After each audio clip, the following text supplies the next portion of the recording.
Hey, folks, and welcome into the Longhorn Mailbag, answering your questions on Texas athletics. Excited to be with you. You guys loved the first concept, so we're bringing it back, and we'll get started with our first question here of episode 2. I know Texas had an amazing 2022 O-line class last year, and they were filling up on some developmental three-star guys, but this year has not netted one top O-lineman ranked in the top 100 recruits nationally. Should this be a worry? Well, briefly, no, I don't think this is a worry for right now, strictly because if we're looking at this class alone, it's only July, so there's still a lot of time left on the recruiting calendar for Texas to maybe make a splash in the top 100 or with some other offensive linemen. But if we look strictly at the roster right now, you get all 5 starters back this season from last year. And then if you move into the year after, Christian Jones exits, Jake Majors and Hayden Connor can return if they want to, and you're for sure getting Kelvin Banks, Cole Hudson, and DJ Campbell back. And as we can expect, Cam Williams, the 6'5", 369-pound freshman, will fit somewhere on the offensive line by that point as well. And then alongside them, you have the redshirted freshman from last season that we've heard a lot of good things about, Nato Omeozulu, Malik Akbo, and Connor Robertson. That alone is a lot of depth over the next 2 seasons on the offensive line for Texas, and Kyle Flood has done a phenomenal job recruiting the position. And you see that in the 2023 signing class, guys that just arrived on campus, those developmental guys that you mentioned in Peyton Kirkland, Trevor Gooseby, Jaden Chapman, Andre Kojo, Connor Stroh. It gives them time to learn the system, to learn the offense, to learn the blocking techniques, at least a year or 2 of time, if anything. So those guys may not be as much of a project. Some of them more than others may not be as much of a project as it might seem like on the surface, but nonetheless, still getting that year or 2 of experience learning the offense under the belt. And I mean, maybe not in game situations, but still being able to go through it in practice, see it from guys who are the best at what they do. And guys like Kelvin Banks will certainly prepare those younger freshmen with the opportunity when their time comes to be able to step up and fill those shoes. Now, obviously, in the modern era of college football, it's not guaranteed that all the players that I just mentioned will still be on the roster by the time their name can be called. But nonetheless, you can expect to see some of them stick around and some of them develop the right way and be able to slide into the offensive line once guys start to head to the NFL draft or to the professional ranks. And then when you look at the 2024 class thus far, Daniel Cruz is a huge pickup for Texas. He'll play center. That's what they recruited him for. So that's a big pickup for Kyle Flood. And then Nate Kibble, he's next in line of an impressive list of offensive linemen that have come out of Atascocita High School. So that adds on to that depth and gives more guys for Kyle Flood to develop. Plus, Texas is in a good spot with the top offensive tackle in the nation in 5-star Brandon Baker from Mater Dei High School in California. So the cycle is far from over, and I think it's way, way, way too early to look at the offensive line as a worry. If anything, I think the offensive line going forward is a strength for Texas. For our second question, we're sticking with the offensive line here. Does Jake Majors start at center all season, or will someone else overtake him? So I think this one is a bit too early to call at this point in time, but we can definitely walk through some scenarios, and it comes down to me, in my opinion, of if depending on who starts at center, it mixes up what the rest of the offensive line would look like. So let's break this down. Jake Majors has started the last 27 games for Texas at center. He and Christian Jones are the most experienced guys on the offensive line, and that definitely is important. Majors will more than likely start the season off, but remember, Horse 24/7 insider Chip Brown noted earlier this summer that we could see Cole Hudson taking some snaps at center this year as well, which could mean DJ Campbell then slides over into Cole Hudson's spot at guard.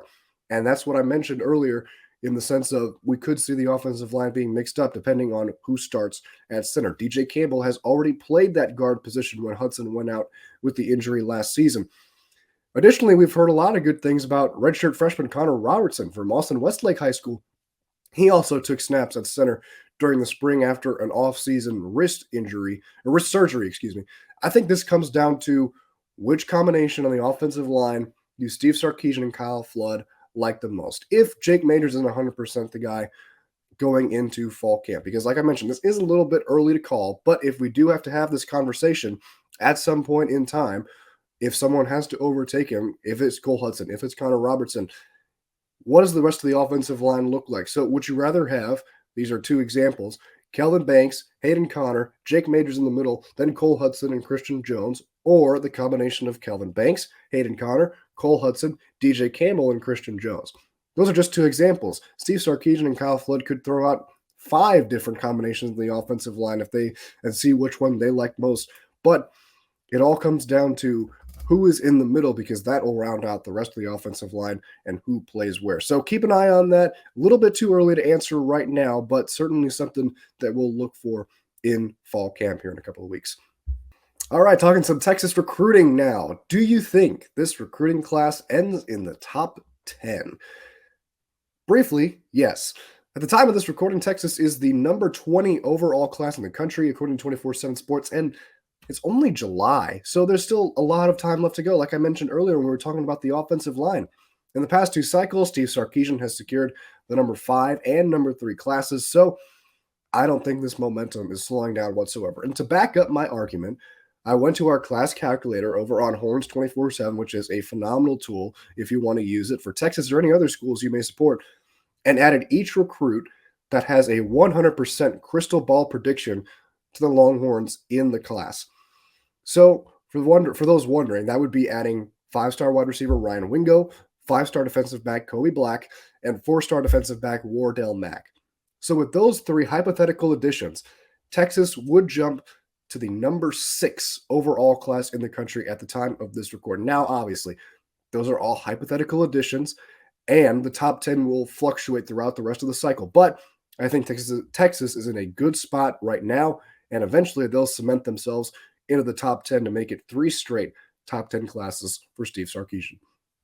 All right, fourth and final question of today's episode. What are the key under-the-radar camp issues to focus on for the first 2 weeks of fall camp? So I want to call these issues, but maybe just storylines to keep an eye on as we head into the fall. We mentioned the offensive line earlier, even though I don't think that's a huge storyline, because no matter what, I think Texas is pretty set there. First of all, getting to the quarterback. I think that's definitely a point of emphasis, and Steve Sarkisian talked a little bit about it at Big 12 Media Days. Texas had 277 quarterback pressures last year. That was good for second in the nation. Only sacked the quarterback 27 times. So certainly going to have to be something that the Longhorns work on in the fall camp, and obviously there won't be a lot of getting after the quarterback or tackling the quarterback because they'll have the black jersey on with no contact, but just being able to apply pressure and show that they can get into the backfield and bring the quarterback down for a loss, keep the pressure up, just getting more sacks there in the backfield. When you have guys like Byron Murphy in the middle and Tavondre Sweat and Barron Sorrell along the edge who exploded last year, I think you can definitely improve on that. But at the end of the day, they're going up against a pretty formidable opponent in the Texas offensive line, so we'll see if that can be improved upon. As they say, iron sharpens iron, so we'll see what that product looks like on the field for Texas when the season starts against Rice. Next up, figuring out how to split up carries in the run game. Steve Sarkisian mentioned at Big 12 Media Days that there is no bell cow for this team at running back right now. It's expected that Jonathan Brooks will get a majority of the carries, but obviously that's not for sure. And then once Jonathan Brooks goes off the field, how many times do you give it to Jaden Blue? How many times do you give it to Cedric Baxter? Is Savion Red worked into the mix a little bit? That's something that we'll definitely keep an eye on during fall camp as well, to see how that running back room will shape out, who gets more carries than the other. But certainly seems like Jonathan Brooks, while he's not a bell cow, will get a majority of the carries on the ground for Texas this year. And last but certainly not least, how does Isaiah Nayor look? I think this is extremely important because while Texas does have a loaded wide receiver room from top to bottom, it's always good to have another deep threat on your team. You remember how hyped up Texas fans were and how excited the staff was when he came in from Wyoming. You now have 2 deep threats with Xavier Worthy and Nayor. He goes down with the unfortunate ACL injury, but now he comes back. And what does that look like? Obviously, ACL recoveries are different for everyone, but if he can be that true deep threat that he was at Wyoming, you've got Xavier Worthy on the other side of the field. You can throw A.D. Mitchell, Jordan Whittington, Jatavion Sanders out there as well. I think it certainly makes life a lot easier for Steve Sarkisian, especially Quinn Ewers, who's throwing the passes to all of these guys. So what version of Isaiah Nayor are the Longhorns getting will definitely be a factor to watch out for in fall camp. So those are 3 storylines to keep an eye on in the coming weeks. And I'm sure as time passes along that there will be more. That'll wrap things up for the second episode of the Longhorn Mailbag. I want to thank you guys so much for your support on the first episode. And be sure to head to horns247.com and keep an eye out for our Drop Your Questions thread that will be posted shortly. So for a chance for your question to be featured in our next episode. Once again, please make sure to like this video and subscribe to the channel so you can come back for more incredible content from our team here at Horns 24/7. And until next time, I'm Tommy Yarrish.